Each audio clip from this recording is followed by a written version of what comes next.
Hello दोस्तों, स्वागत है आप सभी का अपने यूट्यूब चैनल मिशन खाकी पर। आज बात करने वाले हैं एसएससी सीपीओ 2024 की पोस्ट प्रेफरेंस के बारे में। इससे पहले मैंने आपको एसएससी सीपीओ में जितने भी सीएपीएफ फोर्सेज हैं उन सब में सब इंस्पेक्टर की जॉब प्रोफाइल के बारे में, उनकी सैलरी, ट्रांसफ़र, प्रमोशन, किस तरीके का काम आपको करना पड़ेगा, क्या क्या रिस्पॉन्सिबिलिटीज़ आपको निभानी पड़ेंगी, वो सब मैंने आपको ओवरव्यू दे दिया था। अगर आपने वो वीडियोज़ नहीं देखी हैं तो आप चैनल पर जाकर देख सकते हैं। तो उसी वीडियोस के अंदर मेरे को कई सारे कमेंट मिले थे कि अगर हमें पढ़ाई करनी है तो सीआईएसएफ ज़्यादा अच्छी है या दिल्ली पुलिस सब इंस्पेक्टर ज़्यादा अच्छी है, फैमिली लाइफ के लिए कौन सी फ़ोर्स ज़्यादा अच्छी है। और बहुत सारे ऐसे भी कैंडिडेट्स थे जिनका सिलेक्शन आईटीबीपी सब इंस्पेक्टर में हुआ था, और कई सारे एसएसबी सब इंस्पेक्टर। तो जितनी भी फोर्सेज आपके उन सब में कोई ना कोई सिलेक्ट हुआ था, और उन्होंने ये चीज़ें पूछी थी कि क्या हमें ज्वाइन करना चाहिए या अगले सीपीओ की तैयारी करनी चाहिए।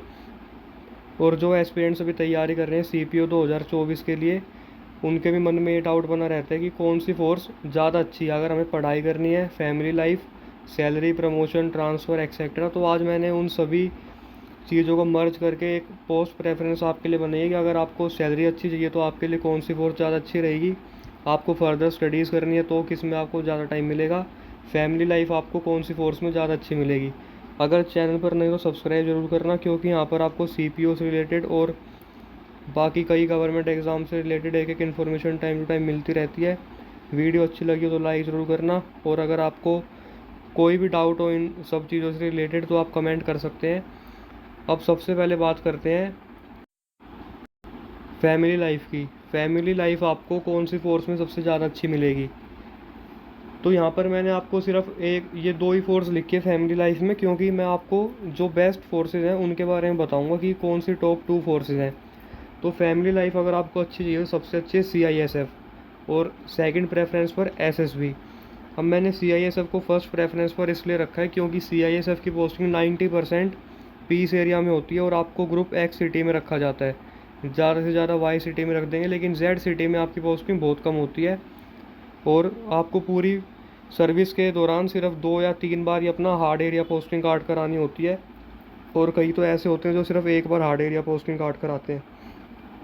सीआईएसएफ में आपको पहली पोस्टिंग, हर एक फोर्स में रूल है कि पहली पोस्टिंग हार्ड एरिया में मिलती है, लेकिन सीआईएसएफ में ऐसा भी होता है कि आपकी पहली पोस्टिंग एयरपोर्ट पर लगा दी गई। एक तो मेरे को ऐसा लड़का मिला था, वो यूपी का था, और उसकी पहली पोस्टिंग दिल्ली एयरपोर्ट पर आ गई, आईजीआई एयरपोर्ट पर। तो ऐसा भी सीआईएसएफ में देखने को मिलता है कि आपको पहली पोस्टिंग आपके होम टाउन के पास ही मिल गई। हालांकि ये रूल के अंदर नहीं होता, पहले 7 साल इनको अपने होम टाउन से बाहर काटने पड़ते, लेकिन आजकल कुछ फिक्स नहीं है, आपको कहीं पर भी भेज देते हैं शुरुआत में। लेकिन सीआईएसएफ में आपको काफ़ी अच्छी फैमिली लाइफ देखने को मिलेगी। आप अपनी फैमिली को पूरा टाइम दे सकते हैं और अपनी फैमिली को अपने साथ रख सकते हैं। इसके बाद एसएसबी की बात करें तो एसएसबी में भी काफ़ी अच्छी फैमिली लाइफ आपकी रहती है, क्योंकि आपको यूपी और ये आपका बिहार नेपाल बॉर्डर पर आपको रखा जाता है। तो आपकी ज़्यादातर पोस्टिंग यूपी, बिहार और उत्तराखंड, हिमाचल प्रदेश, इन्हीं सब एरिया में होती है, और यहाँ पर भी आप अपनी फैमिली को साथ रख सकते हो। इसके अंदर भी आपका वर्कलोड इतना नहीं होता है।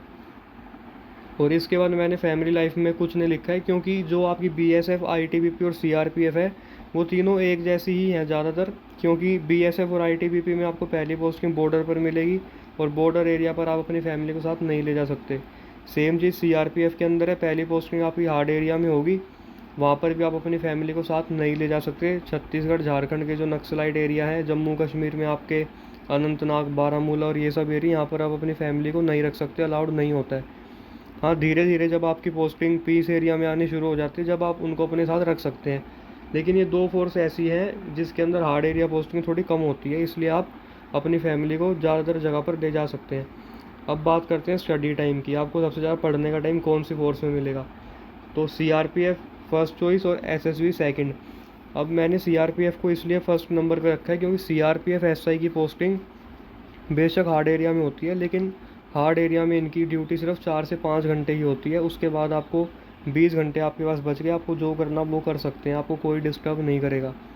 सीआईएसएफ एसआई के अंदर आपको 12-12 घंटे की ड्यूटी करनी पड़ती है, 8-8 घंटे की ड्यूटी करनी पड़ती है। 24 में से आप 8 घंटे, 12 घंटे ड्यूटी करेंगे, उसके बाद अपने घर जाएंगे। भाई आप सोओगे कब और पढ़ाई कब करोगे, तो थोड़ा मैनेज करना मुश्किल हो जाता है। तो अगर आपको आगे पढ़ाई करनी है तो सीआरपीएफ सब इंस्पेक्टर आपके लिए ठीक है। अब की बार भी इतने सारे सब इंस्पेक्टर हैं सीआरपीएफ में, जो सीआरपीएफ छोड़कर दोबारा सीपीओ उन्होंने दिया था 2023 वाला, और वो दिल्ली पुलिस में सब इंस्पेक्टर सेलेक्ट हो गए। और सीआरपीएफ सब इंस्पेक्टर ऐसी फोर्स है जिसमें सबसे ज़्यादा वैकेंसी आती है, लेकिन उसमें से आधे कैंडिडेट तो ट्रेनिंग के टाइम पर ही नौकरी छोड़कर चले जाते हैं, क्योंकि उनका कहीं और सिलेक्शन हो जाता है। और जो बचते हैं वो ट्रेनिंग कंप्लीट करने के बाद चाहे तो सीजीएल में सेलेक्ट हो जाते हैं, या सीपीओ में उनको दिल्ली पुलिस एसआई मिल जाता है, क्योंकि सीआरपीएफ में आपको पढ़ने का टाइम बहुत ज़्यादा मिलता है। यहाँ पर ड्यूटी आवर्स आपकी इतने ज़्यादा नहीं है। तो हार्ड एरिया में बेशक आपकी पोस्टिंग होगी, लेकिन आपको पढ़ाई का टाइम पूरा मिलता है।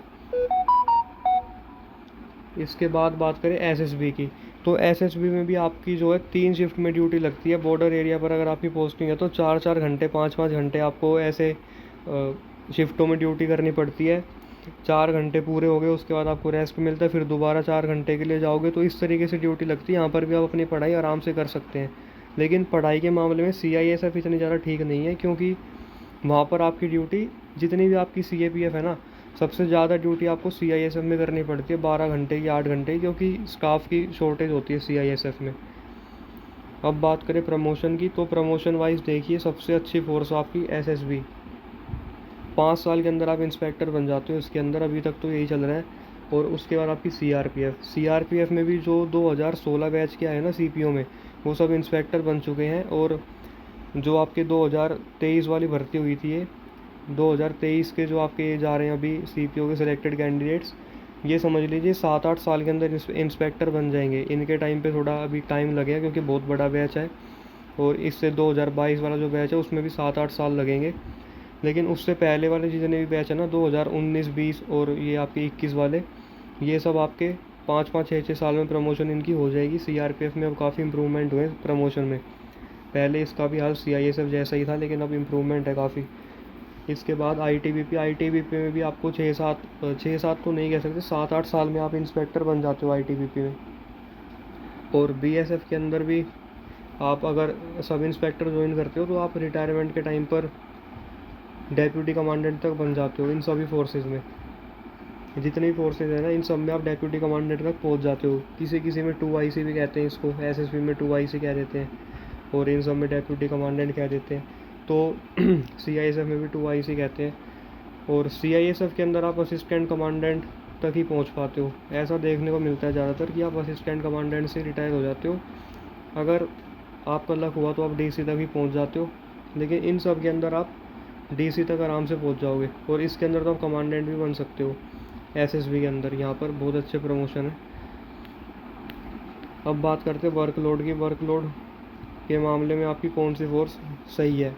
देखिए, अगर आपको वर्कलोड थोड़ा कम चाहिए तो सीआरपीएफ के अंदर आपको 4-5 घंटे की ड्यूटी करनी पड़ती है। और अभी क्या है ना, सीआरपीएफ के अंदर पहले सब इंस्पेक्टर को प्लाटून कमांडर बनाया जाता था, लेकिन अभी इसको सेक्शन कमांडर बनाने लग गए सब इंस्पेक्टर इन सीआरपीएफ को। तो अब आपको फ़र्क समझना, ये देखिए सेक्शन कमांडर सबसे छोटा होता है, फिर उसके ऊपर होता है प्लाटून कमांडर, और फिर होता है कंपनी कमांडर। तो सेक्शन कमांडर आपका, ये आपके अंडर में आते हैं 10-12 आदमी मान लीजिए आप अप्रोक्स इतने। और एक प्लाटून में होती है 3 से 4 सेक्शन आपके होते हैं, तो 40 आदमी आप मान लीजिए। और एक कंपनी में आपके होते हैं 150 आदमी के आसपास। एक प्लाटून में होते 4 सेक्शन और एक कंपनी में 4 प्लाटून। वो डिपेंड करता है आपकी पोस्टिंग कहाँ पर है, नॉर्मली यही देखने को मिलता है। तो सीआरपीएफ में सब इंस्पेक्टर को बनाने लगे सेक्शन कमांडर। अब आपके अंडर में आते हैं बस 10 आदमी, तो 10 आदमियों को हैंडल करना ज़्यादा आसान है 40 आदमियों को। अगर सीआईएसएफ की बात करें तो वहाँ पर वर्कलोड सबसे ज़्यादा मैं मानता हूँ, क्योंकि वहाँ पर आपको कैमरे की निगरानी में रहकर काम करना पड़ता है। मेट्रो पे, एयरपोर्ट पे आप कैमरे की निगरानी में, आपको पब्लिक डीलिंग करनी है, आप लोगों की नज़र में रहकर काम करोगे, तो वहाँ पर गलती की कोई गुंजाइश नहीं है। गलती ये लोग भी नहीं करते काम में, लेकिन फिर भी जब भी इनको टाइम मिलता है ये पढ़ाई कर सकते हैं, क्योंकि बॉर्डर का एरिया फ्रेंडली बॉर्डर है नेपाल। और आपका ये नेपाल बॉर्डर पर, भूटान बॉर्डर पर कोई बहुत ज़्यादा इतना वो होता नहीं, तो यहाँ पर आप अपनी आराम से पढ़ाई कर सकते हैं एसएसबी में रहकर। और सीआरपीएफ में भी जब आप ऑपरेशन पर जाते हो जब पढ़ाई नहीं हो पाती, लेकिन जब आपकी नॉर्मल रूटीन ड्यूटी लग रही है, आपको पेट्रोलिंग करनी है, पेट्रोलिंग करके आप वापस अपने कैंप में आ गए, तो अब आपको कोई डिस्टर्बेंस है ही नहीं, आप आराम से अपना पढ़ाई कर सकते हैं।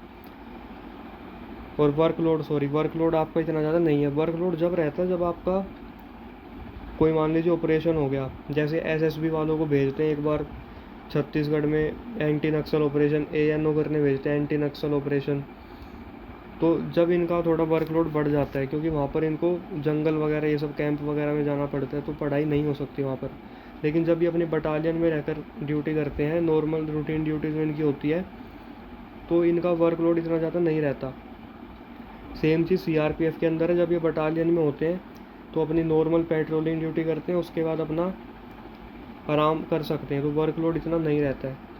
सैलरी की बात करें तो जितनी भी CAPF है ना आपकी, उनकी सैलरी CISF से ज़्यादा होती है, क्योंकि इनको मिलता है हार्ड अलाउंस, हार्डशिप अलाउंस, आपका रिस्क अलाउंस जिसे कहते हैं।